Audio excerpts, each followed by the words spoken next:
vous chez vous en ce samedi 13 mars. C'est quotidiennement que nous nous rencontrons pour écouter la parole de Dieu et j'espère que vous avez plus confiance, plus le désir et l'audace de lire la parole de Dieu. Vous voyez, l'exercice que je fais avec vous, c'est un simple exercice, tout simplement pour vous encourager d'être vous-même à la hauteur de cette parole. C'est cette parole, elle vous est adressée, et c'est que en la choisissant, de la lire, nous voyons que l'Esprit Saint prie en nous. La Lectio Divina est quelque chose d'abord qu'il faut choisir. Il faut choisir de vouloir rencontrer le Seigneur à travers sa parole. Il faut choisir de se laisser éduquer par lui.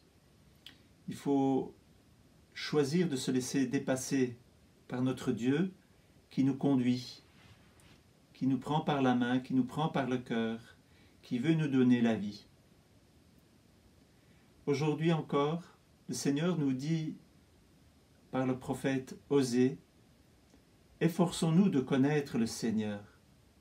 Son lever est aussi sûr que l'aurore. Il nous viendra comme la pluie, l'ondée qui arrose la terre. » Donc, le Seigneur vient et nous avons à avoir le désir de le connaître.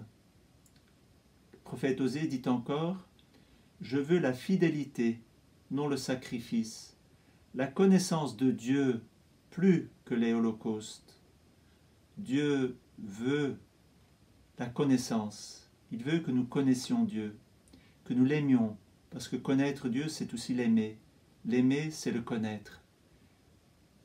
Et cet évangile qui nous est donné aujourd'hui, du chapitre 18 de Saint Luc, où nous trouvons cette parabole de Jésus, du publicain et du pharisien, est tellement éloquente et qui doit beaucoup nous éclairer.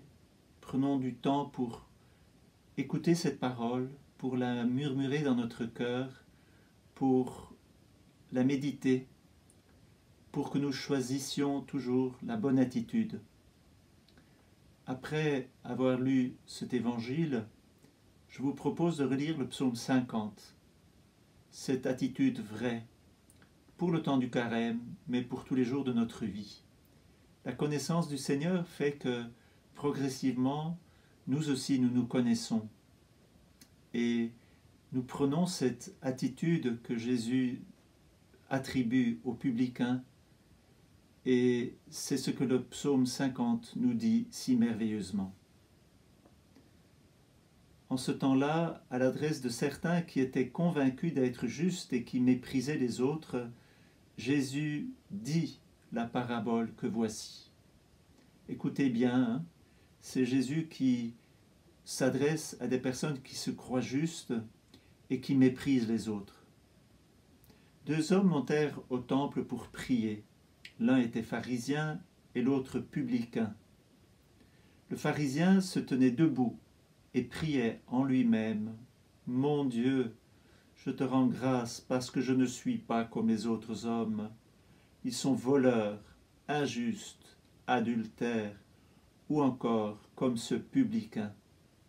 Je jeûne 2 fois par semaine et je verse le 10e de tout ce que je gagne. » Le publicain, lui, se tenait à distance et n'osait même pas lever les yeux vers le ciel. Mais il se frappait la poitrine en disant « Mon Dieu, montre-toi favorable au pécheur que je suis. »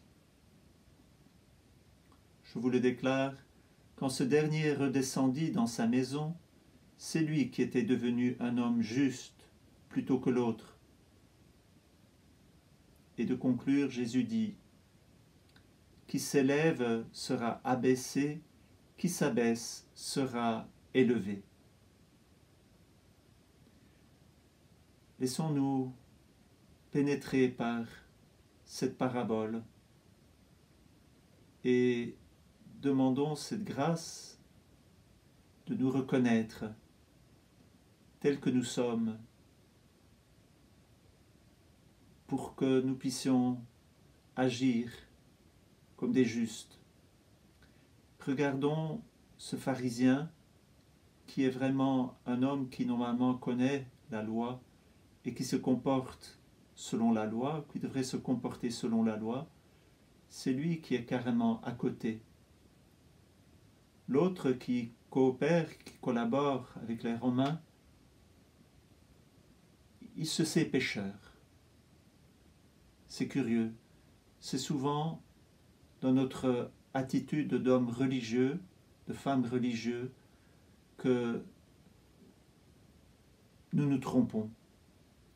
Alors que l'Esprit Saint, Paraclet, celui qui met en lumière nos déviances et nos péchés, nous aide à être vrais face à Dieu, vrais face à nos frères, vrais aussi face à la création, vrais face à nous-mêmes, que nous puissions nous connaître.